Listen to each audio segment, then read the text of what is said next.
malarya. Nanginginig lang ako. Bigla daw tumirik ang mata ko.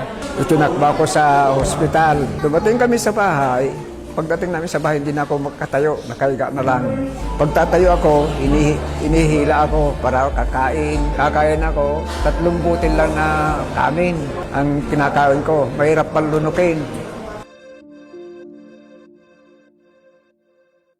Ako si Romy Pabros. Ako'y taga Madain, Calobang, Calamba, Laguna. 64 na. Karpentero ako. Nung una kasi hindi pa ako wala ng malay, malarya. Nanginginig lang ako. Bigla daw tumirik ang mata ko. Itinakba ko sa ospital. Pagdating ko naman sa ospital, nagising ako. Bakit andito ako? Ang sakit ko lang, UTI yung sinabi sa akin. Kaya nung umuwi kami, naubos yung swero sa braso ko, naubos yung 1 litro.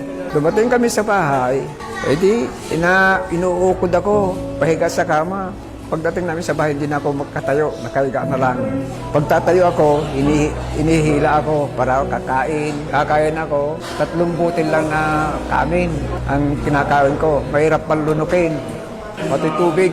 Papag ko, nakahiga lang ako doon, binabangon ako, iihi ako, may timba ako doon na maliit, suka. Pagtatay ako, inaalayan ako punta ng CR. Nakilala ko ang Synergen, umpisaan ko mag-inom. Kunti-kunti lang may inom ko, hanggat maubos yung 1 baso, 1 kanaw. 3 beses ako iinom sa isang araw. Sa 3 araw na umiinom ako ng tagatlo, unti-unti ako makatayo. Yung 3 araw ko, nakakalakad na ako pupunta ng CR.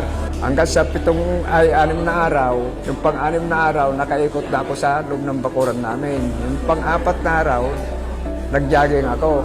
7 araw, sinubukan kong mag-bike kasi nagbabike ako. Nakabike naman ako. Paikot-ikot ako doon. Sunod-sunod yan, nung ginagawa ko na pag-inom ng Synergen, sa isang araw, 1 beses na lang hanggang ngayon. Basta minimaintain ko na yan.